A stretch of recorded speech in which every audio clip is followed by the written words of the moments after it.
phone number. If I pan to the right, I can read reviews. And on the back end, Bing is filling up with reviews from lots of different partners like Yelp, so that reviews are available right here instantly as you look at each item. I can pivot over and look at places, businesses that are near this one. So here's a list of nearby businesses. So if I want to find parking or a bank to get cash, the service is optimizing to make those tasks really easy. So now that I've found a place that I might want to go, you can imagine I've used the map to get there. I've maybe used the phone number link to make a quick phone call. Maybe I get there and I'm with a friend and we're having a debate about what sushi is good. Well, there's another context in which I might have meant the query sushi, which is to get information about sushi. So right here you see the Bing results also give me information to help me make smart decisions. And what I'm going to do is navigate down here. One of the 3 results you'll see is a sushi guide.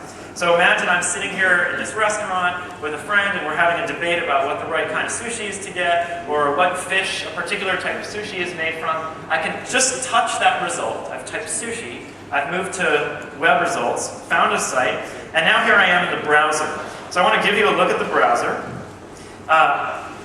The browser that's built in to new Windows Phone 7 series devices is a much more advanced browser than any we've shipped on a phone before. It's based on the desktop Internet Explorer code, so it's highly compatible with tons and tons of web pages, and it performs really well as well.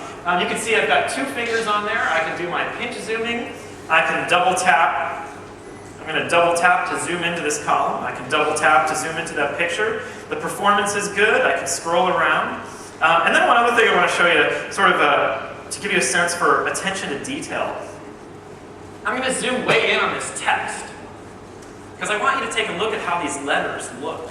We've tried to pay real close attention to great visualizations here. The curves are very smooth, and the positioning of letters in the word is very exact. This is a step beyond clear type. It's called subpixel positioning. And what it does is it makes web pages really, really legible. So if I zoom back out, you can see on this screen, we have a high-resolution WVGA screen on these phones. Text is super legible, and that makes browser pages on a small device feel really big. The combination of the technology that makes text look good and the high resolution makes reading web pages really a pleasure on these phones. Down at the bottom, you might notice again the app bar. I can add this page to my favorites. I can go navigate to my favorites. I have browser tabs, which let me operate more than one web page in the background. Or as I pull it up, you'll see there's other commands, like take this page and pin it to my start as a tile. So if I'm frequently visiting this web page, it can be super available to me, just as making a phone call or texting my wife is. So that gives you a look at the browser. Now I'm going to go back to the start experience here with my live tiles. And I want to show you a little bit about the communications features of the phone.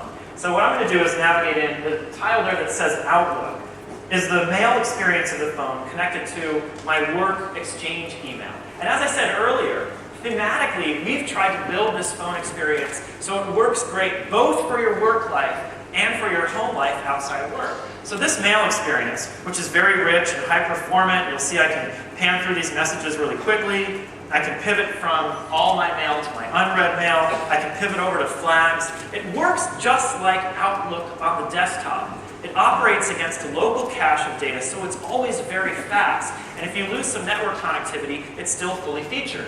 And it gives me features like flags that enable me to operate in a way that's super consistent with Outlook on my desktop. I can pivot over to urgent. I can pivot back to all. And again, we've tried to really pay attention to the details. One example of a place where we actually modified our user experience design was in the way people triage and delete mail items. Over here on the left, if I want to delete one message, I can choose one and hit the delete icon. But if I want to delete 3, I can choose 3 and hit delete. It's as easy as that. I don't have to learn 2 different modes, and the number of touches is greatly minimized so that the phone is efficient and fun for people to use. Okay, that gives you a look at sort of the state of our actual software running on the phone. And there's a whole second area that I haven't talked about yet, which is this idea of integrated experiences. I mentioned early on that we looked at the state of the industry and the way people were using phones and saw web services and applications and data And we wanted to bring those things together in a way that there was a destination for each of the most common tasks that people wanted to perform. A destination for pictures, a destination for people. And so we've designed this idea of integrated experiences, and we call these hubs.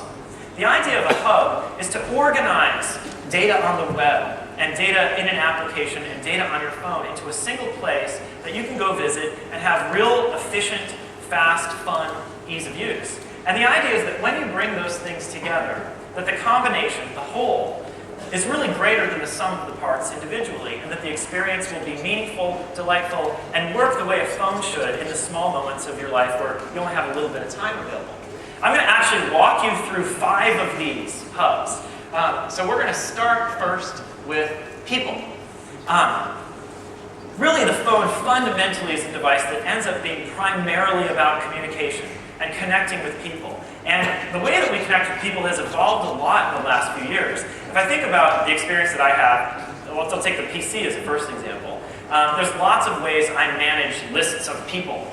I have Outlook, where I have a whole bunch of contacts that are work-related and stored in a server. I'm a member of Facebook. I've got like 650 Facebook friends that I interact with.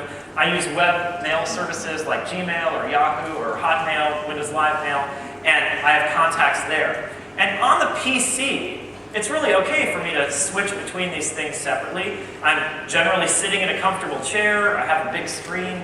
But the phone is just not a PC. And we thought we could do better than making people go deal with all these things individually. So let me introduce to you the People Hub.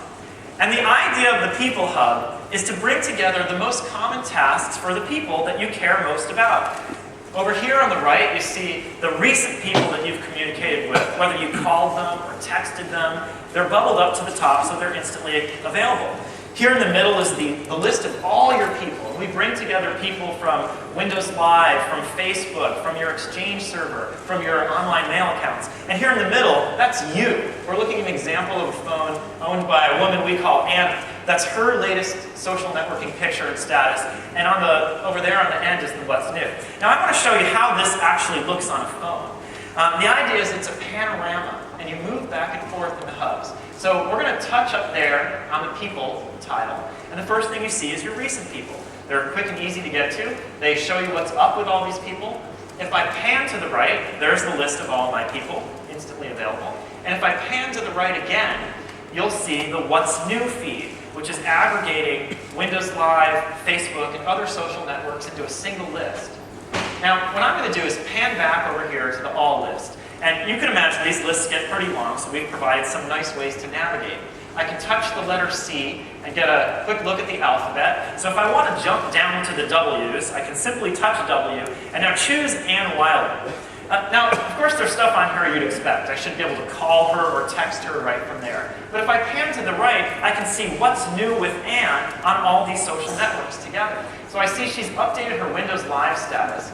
She's at the beach playing with her twins. And so if I want to add my own comment, I can just do this right here for Windows Live, for Facebook, or for other social networks that connect to Windows Live. I hit enter, my comments has been posted, and now I'm communicating. I'm having a conversation with one of my people.